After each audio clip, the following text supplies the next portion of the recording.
आज हम एक्सप्लेन करने वाले हैं वरीसू मूवी को। तो वीडियो को शुरू करते हैं, और अगर वीडियो अच्छा लगे तो वीडियो को लाइक जरूर कीजिएगा, और इसी तरह की वीडियोस पाने के लिए आप हमारे चैनल को सब्सक्राइब भी कीजिएगा, ताकि आपको इसी तरह के लेटेस्ट और फ्रेश कंटेंट मिलते रहे। फिल्म की शुरुआत होती है एक बहुत बड़े माइनिंग प्रोजेक्ट से। दरअसल इस माइनिंग प्रोजेक्ट की डील करना बहुत ज्यादा मुश्किल होता है, और इस माइनिंग प्रोजेक्ट के पीछे पड़ा हुआ है जयप्रकाश नाम का एक बहुत बड़ा बिजनेसमैन, जिसे कि सभी लोग जेपी कहकर बुलाते हैं। जेपी ने अपने सभी साथियों से कह दिया है कि इस डील के बारे में वो किसी को भी ना बताए, क्योंकि ये डील किसी भी हालत में सिर्फ उनकी होनी चाहिए। लेकिन देखते ही देखते इस डील के बारे में पूरे शहर को मालूम चल जाता है, और आखिर में ये deal Rajendra group of company के नाम हो जाती है, जिसके सीईओ थे खुद राजेंद्र प्रसाद। दरअसल इस डील को गौतम नाम के आदमी ने राजेंद्र को दिलवाई है, इसलिए राजेंद्र गौतम को अपने घर इनवाइट करता है, जहाँ पर वो आपस में बात कर रहे होते हैं। जहाँ पर राजेंद्र प्रसाद गौतम को अपनी फैमिली से मिलवाता है, जिसमें कि उसका बड़ा बेटा जय, उसकी पत्नी आरती और उसकी बेटी नेहा होती है, और उसके मंझले बेटे का नाम अजय होता है, जिसकी भी शादी हो चुकी है और उसके भी 2 बच्चे हैं। जिसके बाद गौतम राजन जी से उनके छोटे बेटे के बारे में पूछते हैं, तो यहाँ पर राजन जी उन्हें बताते हैं कि वो हमारे साथ नहीं रहता है, और ये सीन यहीं पर कट होता है। जिसके बाद राजन जी के छोटे बेटे को दिखाया जाता है, जो कि राजन जी के साथ नहीं रहता है, जिसका नाम विजय होता है। दरअसल विजय अपने पिता के साथ इसलिए नहीं रहता है क्योंकि वो हमेशा अपनी मनमानी करते हैं, लेकिन विजय अपनी माँ के कांटेक्ट में रहता है और हमेशा उनसे बातें करता रहता है। हालांकि विजय की माँ अपने पति से चोरी छुपे विजय से बात करती है, और विजय को घर छोड़े लगभग 7 साल हो चुके हैं, और अब वो खुद का कुछ करना चाहता है। दरअसल विजय ने खुद की एक ऐप बनाई थी, जिसका नाम है मैप माई फूड, जो कि ट्रेन के यात्रियों के लिए था। तो ट्रेन में बैठा हुआ कोई भी शख्स जब इस ऐप को खोलेगा और खाना ऑर्डर करेगा, तो अगले स्टेशन पर उसे खाना मिल जाएगा। लेकिन इस ऐप के लिए उसे ढेर सारी फंडिंग भी चाहिए थी, जो कि उसके पास तो नहीं है। जिसके बाद कहानी 7 साल पीछे शिफ्ट होती है, और यहाँ पर हमें बताया जाता है कि आखिरकार विजय ने घर क्यों छोड़ा। दरअसल राजेंद्र प्रसाद के 3 बेटे हैं, और उनमें से 2 बेटे हमेशा राजेंद्र प्रसाद की बात मानते हैं,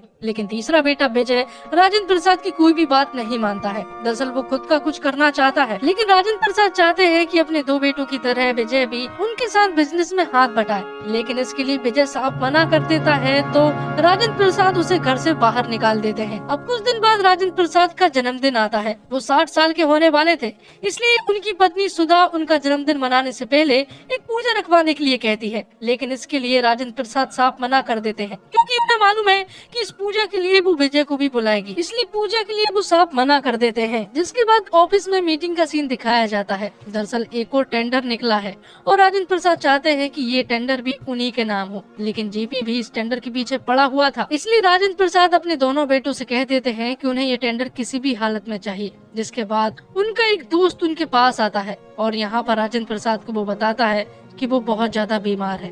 दरअसल राजेंद्र प्रसाद को 4th स्टेज का कैंसर हो गया था, और अब उनके पास सिर्फ 8 महीने ही बचे हैं। और ये सुनने के बाद तो राजेंद्र प्रसाद की पैरों तले जमीन खिसक जाती है। वो तुरंत ही अपनी पत्नी सुधा के पास जाते हैं, और उससे कहते हैं कि तुम जो पूजा करने को कह रही थी उसे करवा लो, और विजय को भी बुलवा लो। तो सुधा बिना कोई देर किए हुए विजय को कॉल करती है, और तुरंत ही अपने घर आने को कहती है। लेकिन विजय अकड़ू था, वो उनकी बात नहीं मान रहा था, क्योंकि उसे घर छोड़े 7 साल हो चुके थे। लेकिन अपनी माँ के कहने पर विजय को अपने घर आना ही पड़ा।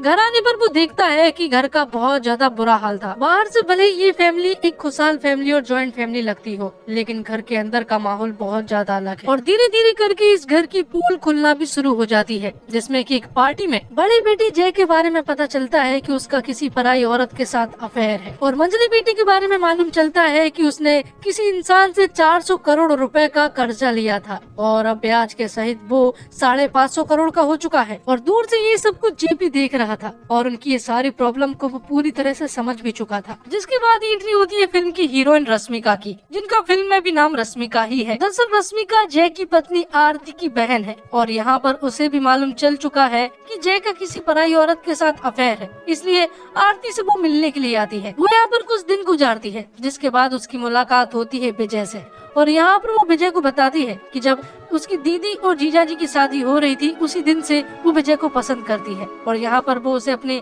प्यार का इजहार भी कर देती है। अब राजेंद्र प्रसाद एक बहुत बड़ी मुश्किल में फंस चुके थे क्योंकि उनके दोनों बेटे ही अपने बिजनेस को संभालने के लिए लायक नहीं थे और इसी चीज को लेकर जेपी बहुत ज्यादा खुश था और राजेंद्र प्रसाद की कंपनी से कुछ टेंडर के डाटा भी लीक हुए थे और जेपी के द्वारा उन्हें पता चलता है कि ये डाटा दरअसल में राजेंद्र प्रसाद के मंझले बेटे जय ने लीक किया था। ये सुनने के बाद तो राजेंद्र प्रसाद पूरी तरह से दंग रह जाते हैं। तो अब इस कंपनी को चलाने के लिए राजेंद्र प्रसाद के दिमाग में सिर्फ एक ही शख्स था और वो था विजय, क्योंकि विजय ही वो आदमी है जिसने की अभी तक राजेंद्र प्रसाद को धोखा नहीं दिया है। जिसके बाद राजेंद्र प्रसाद जब अपने बेटे विजय से कहते हैं कि क्या वो बिजनेस को संभालेगा, जिस पर विजय तुरंत ही मना करके इस घर को छोड़कर जाने लगता है। लेकिन बीच रास्ते में राजेंद्र प्रसाद का दोस्त विजय को मिलता है और विजय को वो बताता है कि राजेंद्र प्रसाद को 4th स्टेज का कैंसर हो गया है और अब उनके पास सिर्फ 8 महीने ही बचे हैं। ये सुनने के बाद तो विजय की पूरी तरह से आंख खुल जाती है और वो घर वापस आ जाता है और अपने पिता से कहता है कि वो बिजनेस को जरूर संभालेगा और आज के बाद वो इस घर को छोड़कर कभी भी नहीं जाने वाला। और फिर अगले ही दिन से विजय ऑफिस के लिए निकल पड़ता है जहाँ पर वो ऑफिस के सारे काम को संभालने भी लगा था। और जब ये बात जय और अजय को मालूम पड़ती है तो वो पूरी तरह से बौखला उठते हैं क्योंकि उन्हें ऐसा लग रहा था कि आगे शायद बिजनेस को हम चलाएंगे। लेकिन उनके पिता ने विजय को इस कंपनी का CEO बना दिया था, जो कि उन दोनों भाइयों को बिल्कुल भी पसंद नहीं आती है। लेकिन विजय उन सारे मामलों को चुटकियों में ही सॉल्व कर दिया करता था। कुछ दिन बाद बोर्ड ऑफ डायरेक्टर की एक मीटिंग होनी थी जिसके द्वारा इस कंपनी के CEO को चुना जाना था और CEO बनने का दावेदार था जय, क्योंकि कंपनी के सारे लोग जय की बात माना करते थे और क्योंकि वो इतने सालों से उस कंपनी में काम कर रहा था इसलिए जय की वो हर एक बात मानते थे। अब विजय के सामने प्रॉब्लम ये थी कि आखिरकार वो उन सारे लोगों को अपनी साइड कैसे करे और तभी उसके दिमाग में एक आइडिया आता है और मीटिंग में बैठे सारे लोगों की वो पोल खोलना शुरू कर देता है। इसलिए ना चाहते हुए भी उन सभी लोगों को विजय की बात माननी पड़ती है और अगला CEO भी वही बनता है। अब कुछ दिन बाद हमें पता चलता है कि माइनिंग का जो टेंडर राजेंद्र प्रसाद की कंपनी के पास था उसमें बोर्ड ऑफ डायरेक्टर की एक जगह खाली हो चुकी है, इसलिए अब ये टेंडर फिर से निकाले जाने वाला था और उसे पाने के लिए अब बड़े बड़े बिजनेसमैन भी उतारू हो जाते हैं। जो भी इस टेंडर को लेकर फंडिंग देगा वो टेंडर उसी के नाम हो जाएगा। तो इस टेंडर को लेकर जेपी बहुत ज्यादा खुश था क्योंकि उनके पास फंडिंग थी, क्योंकि इनके पीछे किसी मित्तल नाम के एक आदमी का हाथ था और वो फंडिंग देने के लिए राजी हो चुका था। साथ ही हमें एक बात और पता चलती है कि जेपी के साथ अब अजय और जय भी थे जो कि अपने पिता की कंपनी के अगेंस्ट हो चुके थे। तो आगे हम देखते हैं कि ये टेंडर अब जेपी को मिलने वाला था और विदेश से मिस्टर मित्तल भी आ चुके थे। यहाँ पर मिस्टर मित्तल जेपी को बताते हैं कि ये पैसा वो नहीं दे रहा है बल्कि उनके बॉस दे रहे हैं और वो भी मेरे साथ आए हुए हैं और वो बॉस कोई और नहीं बल्कि विजय ही होता है। दरअसल ये सब कुछ विजय की चाल थी, उसे मालूम था कि ये सभी लोग मिस्टर मित्तल के भरोसे हैं। जिसके बाद ये टेंडर विजय और उसकी कंपनी के हाथ लग जाता है, जिसके बाद ये माइनिंग कंपनी फिर से चालू हो जाती है और काम धुआंधार तरीके से शुरू हो जाता है, जिसमें कि विजय अपने सारे वर्कर्स का पूरी तरह से ध्यान रखता और जेपी की एक बार फिर से हार होती है। आगे हम देखते हैं कि जे की बेटी नेहा गुम हो चुकी है और उसे ढूंढने के लिए पुलिस वाले भी पड़े हुए हैं। वो काफी इन्वेस्टिगेशन करते हैं लेकिन उन्हें नेहा कहीं भी नहीं मिलती है। जिसके बाद नेहा की फ्रेंड से पूछताछ की जाती है तो उन्हें पता चलता है कि वो किसी लड़के के साथ गई थी। जिसके बाद वो उस जगह के भी पड़े हुए हैं। वो काफी इन्वेस्टिगेशन करते हैं। जिसके बाद ये टेंडर विजय और उसकी कंपनी के हाथ लग जाता है। जिसके बाद ये माइनिंग कंपनी फिर से चालू हो जाती है और काम धुआंधार तरीके से शुरू हो जाता है, जिसमें कि विजय अपने सारे वर्कर्स का पूरी तरह से ध्यान रखता और जेपी की एक बार फिर से हार होती है। आगे हम देखते हैं कि जे की बेटी नेहा गुम हो चुकी है और उसे ढूंढने के लिए पुलिस वाले भी पड़े हुए हैं। वो काफी इन्वेस्टिगेशन करते हैं लेकिन उन्हें नेहा कहीं भी नहीं मिलती है। जिसके बाद नेहा की फ्रेंड से पूछताछ की जाती है तो उन्हें पता चलता है कि वो किसी लड़के के साथ गई थी। जिसके बाद वो उस जगह के सीसीटीवी फुटेज को चेक करते हैं तो उन्हें पता चल जाता है कि आखिर नेहा कहाँ पर है। लेकिन पुलिस वाले भी उस जगह पर जाने से डरते हैं क्योंकि वो एक डॉन का इलाका है। लेकिन विजय वहाँ पर निडर होकर पहुँच जाता है और उन सभी को मारकर नेहा को सही सलामत बचाकर ले आता है।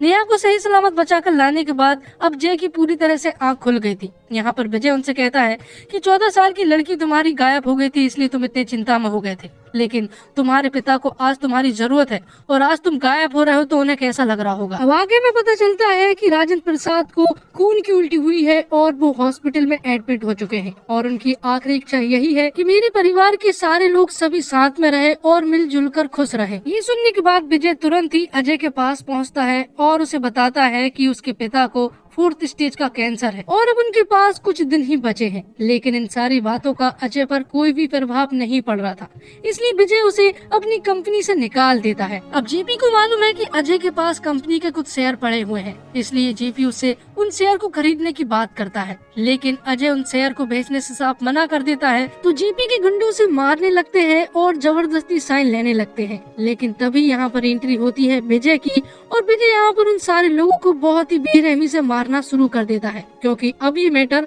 फैमिली मैटर बन चुका था। जिसके बाद वो जेपी से कहता है कि लालच की जिंदगी से सुकून की मौत बेहतर है। वो कहता है कि ये जिंदगी हार जीत के लिए नहीं बनी है, अगर जीतना ही है तो किसी के दिल को जीतो। जिसके बाद विजय की पूरी फैमिली साथ हो जाती है और सभी लोग मिलजुल कर साथ रहने लगते हैं, और यही राजेंद्र प्रसाद की आखिरी ख्वाहिश भी थी। और आगे जाकर हम देखते हैं कि राजेंद्र प्रसाद की कुछ दिनों के बाद मृत्यु हो जाती है। तो